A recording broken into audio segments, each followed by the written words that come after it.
Hey, what's up, guys? So this is going to be round three of the Magistral Argentina I league that I'm playing. So today's opponent is Leandro, and I'll be playing black. So hopefully it's a good game. I think I've played him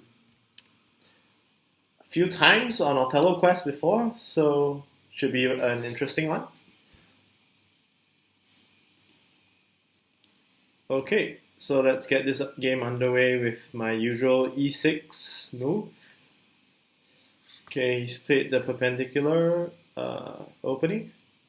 So I think in round one when I was playing black, I actually started off with the rose opening. So today maybe let's play something different. Let's go with the cat opening instead. Probably try not to be too predictable. Okay, so he's responded with the usual perpendicular cut across.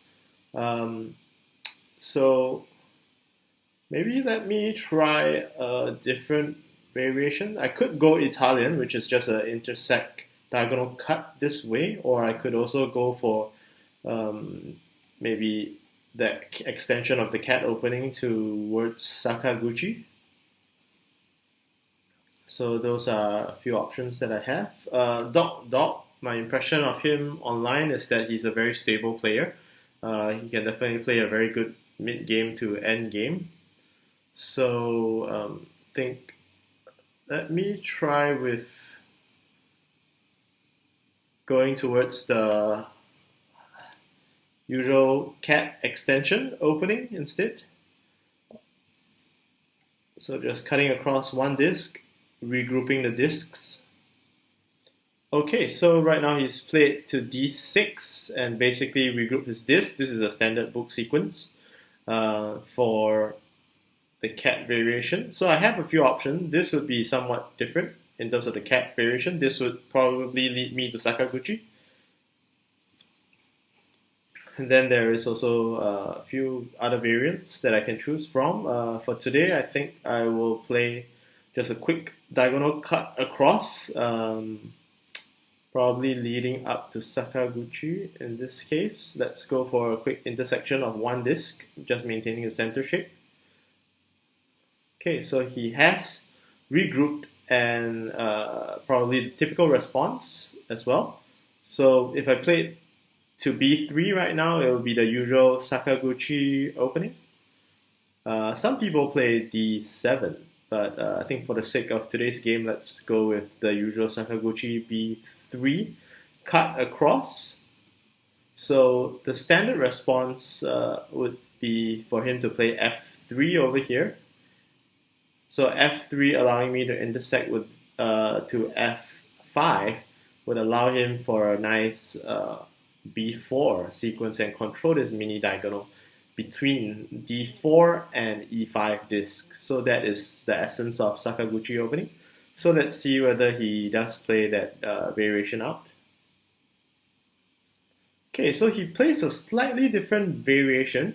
b4 was not something that I would expect him to play, but I think it should be slightly, better in my favor. I'm not probably trailing that much, so it's still fine. He's playing a variation over here. It's almost like a mini checkerboard. He has direct control of this mini diagonal between d4 and e5 disc that I mentioned earlier. So if I really wanted to jump in, I think c3 would be a brilliant move, but right now I don't have access, and I would have to look for the access. If I really wanted to jump for that access eagerly, that would probably mean playing something like f5.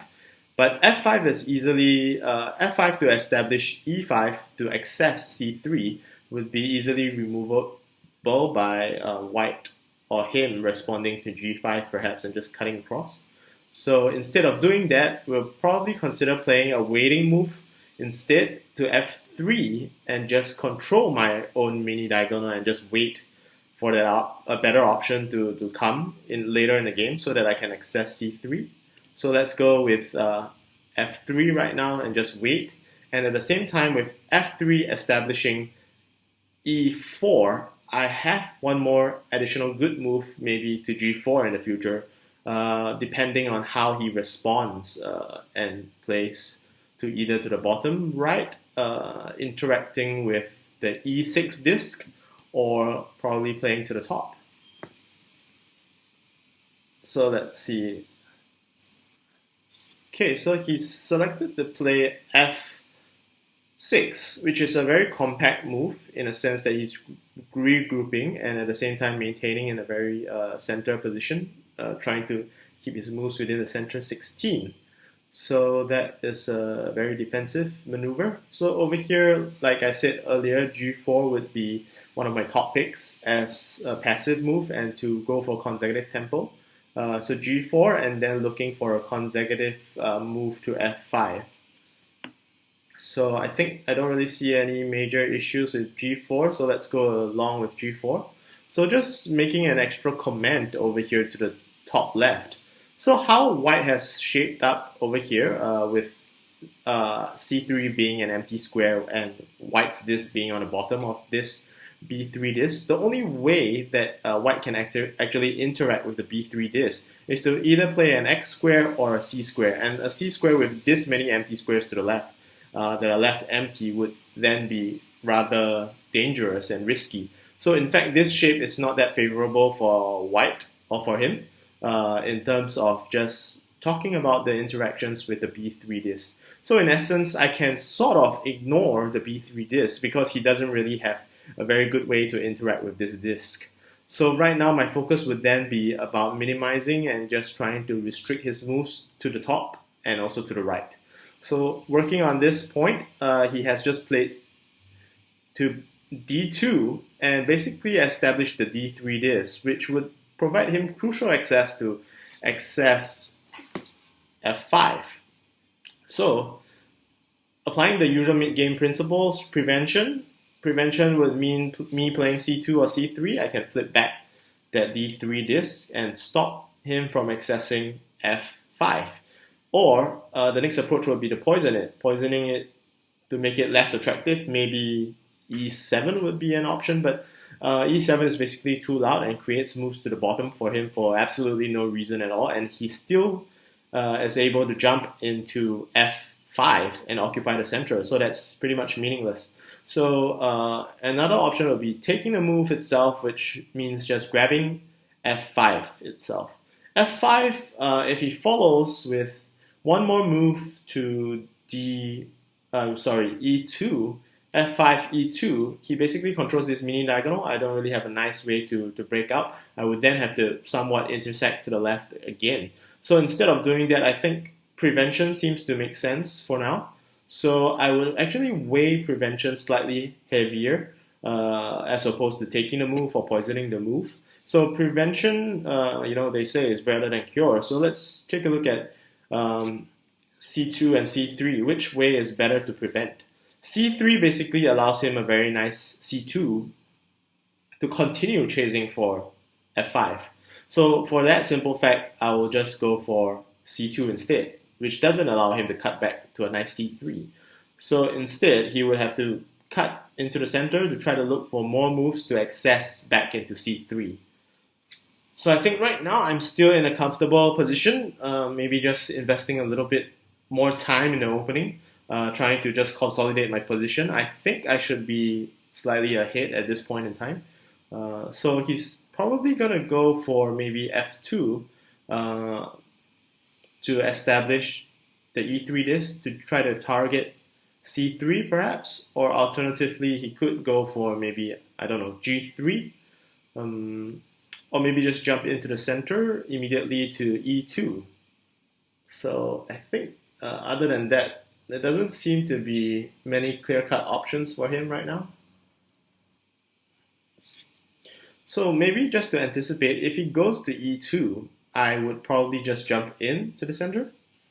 Or if he goes to e2, maybe I could just go to f5 and just go into the pocket. Yeah, so he does go for e2. If I jump into c3 right now, I allow him to connect and interact with these two discs to b3 and c2 in a nice manner, meaning instead of playing c squares or x squares to actually interact with those discs, he is now allowed, if I play c3, he is now allowed to cut over here to a safe square to c1 and interact with that disc. And at the same time, I create one more move for him to f2. So it wouldn't really make sense per se, but if I were to play f5 right now, I notice that this move is also fairly poisoned. I have to flip, other than the e5 disc, I have to flip the e4 and also the d3 disc over here. So those are things to consider about. Another way is to just go for the quick h play.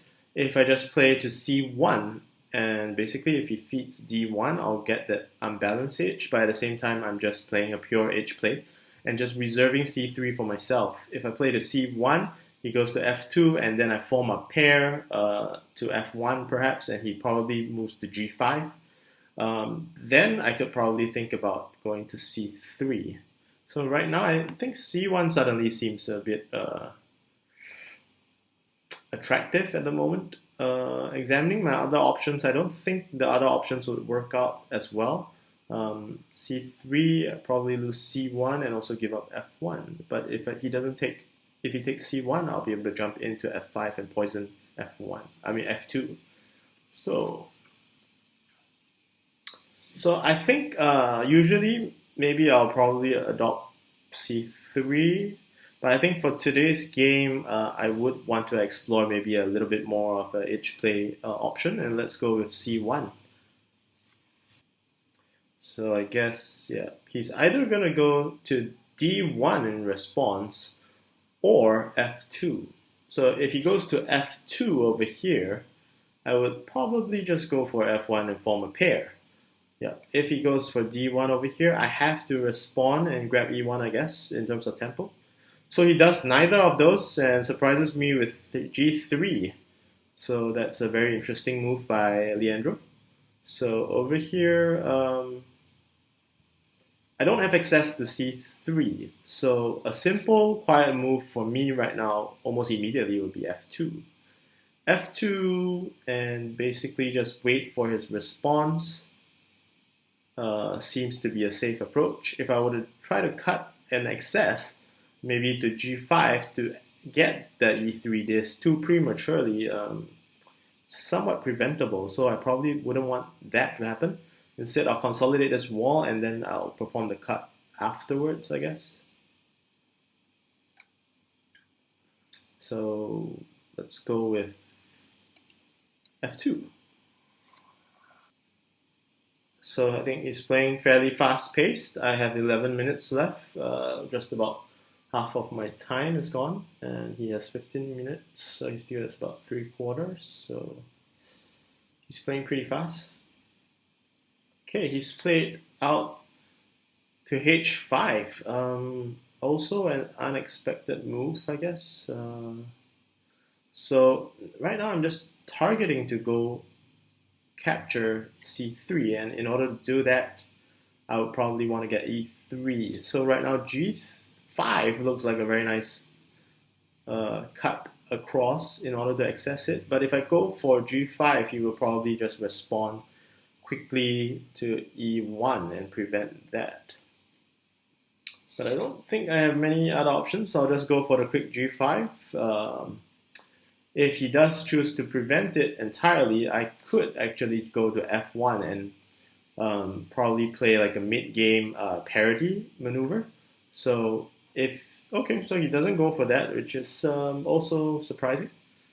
So over here, the next move that is good for him would most likely be f5 over here. I could choose the prevention method and just go for a clean h3 and basically remove the f3 disc. If I were to jump in and take the move itself, it would open up a nice c3 for him and end up poisoning my h3. So it doesn't make sense to do that. I'll just go for the clean h3 and probably expecting him to go into f1 to form a point disc pointing right towards f5 disc. So let's see what he will do.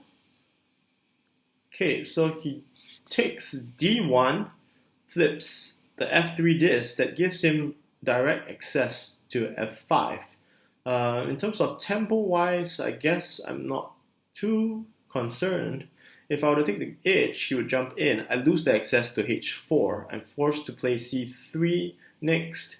that may not be too ideal. And if I were to take the move right now, it's flipping 1, 2, 3, 4 this in 3 different directions.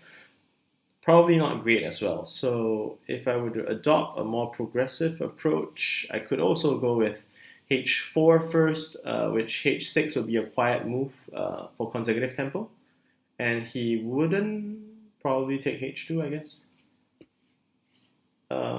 Yeah, so I think h4 seems to force him to a dilemma situation whereby he has to respond either way, I guess. h4, and then maybe he can consider f1.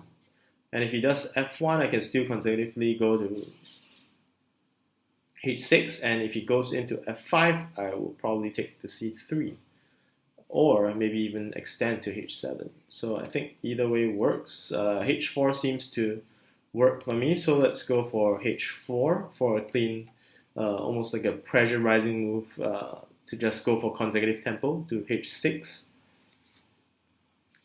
So let's see what he does.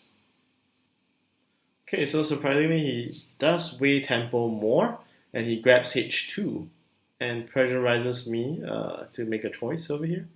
So if I were to just go into e1, cover up that h tempo first, he jumps into f5 for sure because that is a pocket tempo, and then I would then just grab c3, form up that probably 3 disc to extended 5 disc unbalanced edge, so black, white, black. He would then probably do maybe white here. I would then probably extend diagonally from the top edge down to the bottom left, play out a couple of moves. He would extend to the edge, and then I would continue to play from a top-down maneuver and play through the moves to the bottom. Not too sure if that's a great option. If I were to go to c3 right now, he would probably still have to respond over here. First, if I were to go here first, he would go in, and I would still form that unbalanced edge to the top. But the difference is, if I go to f5 first, I end up with quite a couple of discs in the center over here, which ends up poisoning all of my moves to the future bottom and to the bottom left. So that's something that I want to avoid entirely. So let's probably go for c3, f5, and then maybe e1. Yep. Instead of e1, f5. I think there's no difference, perhaps. Probably e1 is a more strong approach to grab the edge, so I'm gonna just go ahead with a strong approach to grab the edge first, as opposed to giving him an option to play out to maybe a3, at least not right after c3. So right now I just want to sort of force him to jump into f5 first, consolidate that solid white shape to the right, and then I would go for c3 to somewhat consolidate, and at the same time, the difference is I don't have any discs along this main diagonal, this mini diagonal over here, and also this mini diagonal, and this one as well. So all the moves to the bottom are clean. I can just, pop my head out without interfering with too much. So right now, as mentioned, the safe squares are to the bottom and also to the left.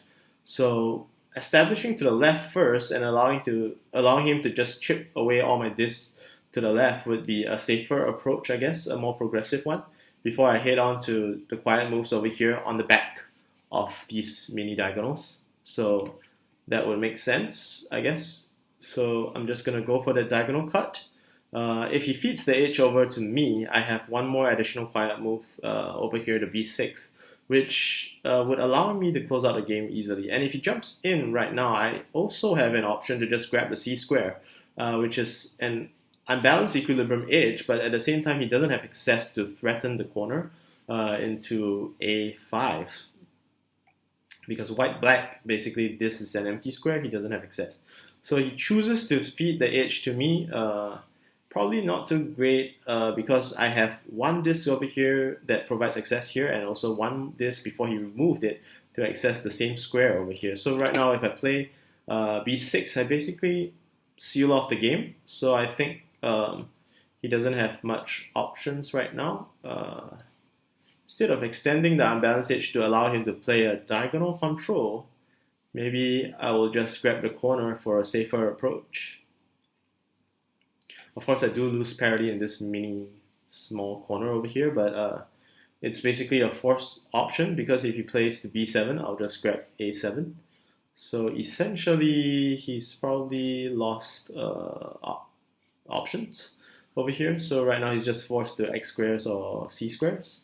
So let me just target it from over here on the far end and basically just take a progressive approach to just grab the corner access. So right now he can't really defend that corner access, so I'll just go ahead to grab the corner. Okay, I'll feed the edge, make this into a quiet move perhaps, or which is better, probably grab the corner and then sweep across, grab the corners here, the edge, and then sweep back to the left. Okay, that's the end of game 3.